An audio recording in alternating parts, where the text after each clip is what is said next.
Hi viewers welcome to Tag Telugu. నా పేరు Sai Charan. So Prithviraj గారి డాటర్ శ్రీలు గారు అండ్ ఇంతకుముందుకు ఒక సినిమాలో చూసాం, మళ్ళీ కొత్తగా డి గ్రామర్ రోల్తో మన ముందుకైతే వచ్చేస్తుంది అనమాట. సో హాయ్ అండి. హాయ్ అండి. చాలా రోజులు అవుతుంది మిమ్మల్ని చూసి. అవును, చాలా రోజులు అయింది మిమ్మల్ని చూసుకోవడానికి. పృథ్వీరాజ్ గారు కూతురు ప్రశాంతంగా ఏసీలో ఉండొచ్చు, సొంతంగా ప్రొడ్యూస్ చేసుకోవచ్చు, మీకు నచ్చింది చేయొచ్చు. అలాంటిది కాకుండా ఆడిషన్స్కి వెళ్ళి మూవీలో సెలెక్ట్ అయ్యి అంటే డి గ్రామర్ రోల్ అంటే సముద్రం పక్కన చాలా కష్టపడ్డారని తెలిసింది మాకు. సో ఏం చెప్తారు దీని గురించి? ఏం చెప్తానంటే పృథ్వీ గారి కూతురు జాబ్ చేసుకోవచ్చు, బిజినెస్ చేసుకోవచ్చు. పృథ్వీ గారి కూతురుగా పేరు వస్తుంది అక్కడ, కానీ నేను ఇక్కడికి వచ్చింది యాక్ట్ చేయడానికి. అది ఏ రోల్ అన్నా నేను చేస్తాను, దానికి న్యాయం చేస్తాను. అండ్ నేను పృథ్వీ గారి కూతురుగా రావాలనుకోవట్లేదు, ఒక శ్రీలుగా మేము ముందుకు వద్దాం అనుకుంటున్నాను.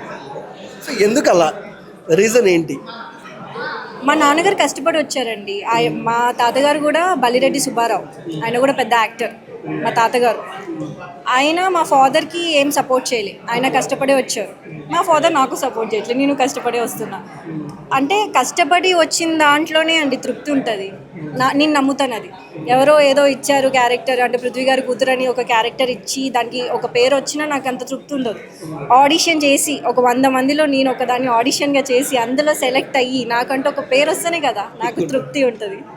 అది నాకు అంటే డైరెక్టర్ హీరోతో మాట్లాడుతూ పృథ్వీరాజు కూతురు అయితే నా క్యారెక్టర్ ఇవ్వద్దండి, నా ఆడిషన్ నచ్చితేనే ఇవ్వండి అని ఎలా చెప్పారు? అంత మెచ్యూరిటీ ఎక్కడి నుంచి వచ్చింది అండి మీకు? అంతే కదండి. నేను ఇప్పుడు పృథ్వీ గారి కూతురని తీసుకొని నేను యాక్ట్ చేయకపోతే వాళ్ళకేం వస్తుంది? నన్ను ఒక యాక్టర్గా తీసుకోవాలి. నేను ఆడిషన్, నా ఫస్ట్ మైండ్ సెట్ అదే.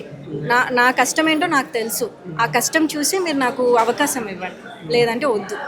ఇదే కదా నేను అన్ని సినిమాల్లో అదే చెప్తా. అంటే మా నాన్నగారు నాకు అదొక అదృష్టం. పృథ్వీ గారు కూతురు అంటే నాకు ఒక మంచి వెయిట్ ఉంటుంది, కాదనను. కానీ అది నేను తప్పుగా యూజ్ చేయొద్దు. అంటే నేను పృథ్వీ గారి కూతుర్ని, నాకు ఎందుకు ఇవ్వరు?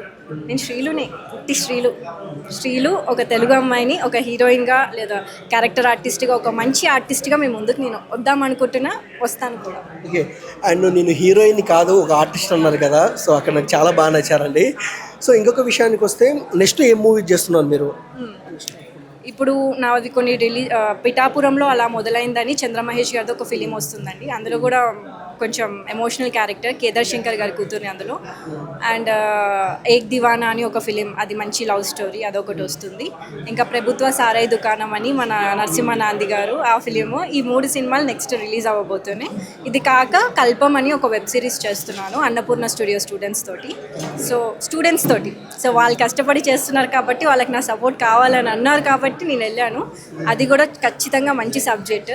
సో ఇలా కొన్ని ఫిలిమ్స్ చేసుకుంటూ వస్తున్నాను. సో అంటే చాలా హ్యాపీగా ఉంది. ఫస్ట్ మూవీకు ఎంత కష్టపడ్డారో చూసాము, రిలీజ్ టైంలో కానీ ప్రీమియర్స్లో కానీ. సో హ్యాపీనా మీరు ఇప్పుడున్న టైంలో? హ్యాపీ అండి. యాక్టర్గా నేను ఇంకా మంచి ఒక రికగ్నైజింగ్ యాక్టర్గా అయితే నేను ఇంకా రాలే బయటకి. కానీ నేను ఏది చేసినా బాగుంది అని చెప్పారు. ఏం చేసినా నా క్యారెక్టర్లు ఇన్వాల్వ్ అయిపోతున్నారు, దానికి అక్కడే నేను హ్యాపీ.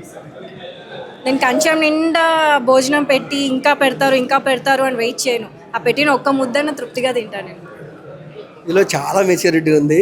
సో రాబోయే రోజుల్లో బ్లాక్ బస్టర్స్ ఫిలిం కావాలని నేను కోరుకుంటున్నాను, మీకు రావాలని. అండ్ ఆల్ ద బెస్ట్ అండి.